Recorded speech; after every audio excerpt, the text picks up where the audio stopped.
If you've heard me talk about dovetails, you've heard me say how important the marking gauge is.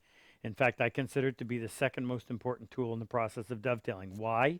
Well, it creates part of the finished joint. That baseline in between tails or pins is literally created by the marking gauge. And you want such a nice crisp line that when you're chiseling and you drag that across the board, that chisel will drop into that line and will not budge.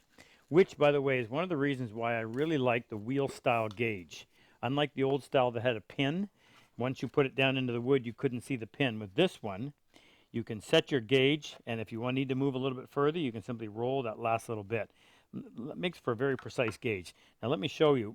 First of all, another nice thing about this is setting it to the thickness of the board is real easy. You simply set the gauge on the end, drop it down. When you hear it hit, you know you've got the thickness of the board. You tighten it up, and by the way, that's a large diameter thumb screw, so you can really lock it in nice and tight, and you don't have to worry about it moving on you when you're using the gauge.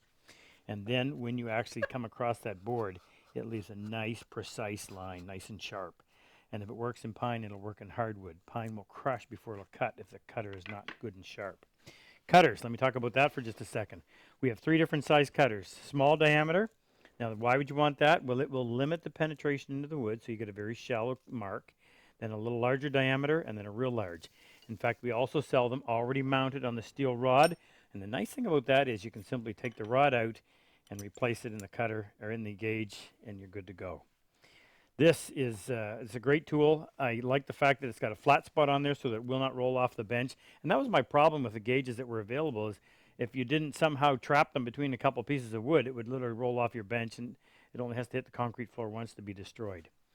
Now, as a standard, we offer the Swanstone variety, which is the same material that we use in the dovetail saw.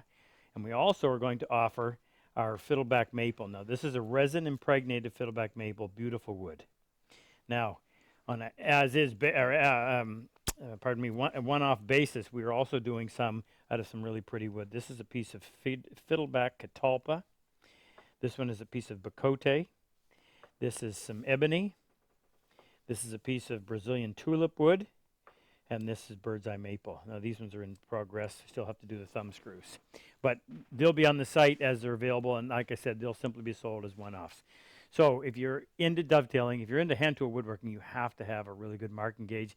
In fact, you're going to find out you want more than one, perhaps as many as 3.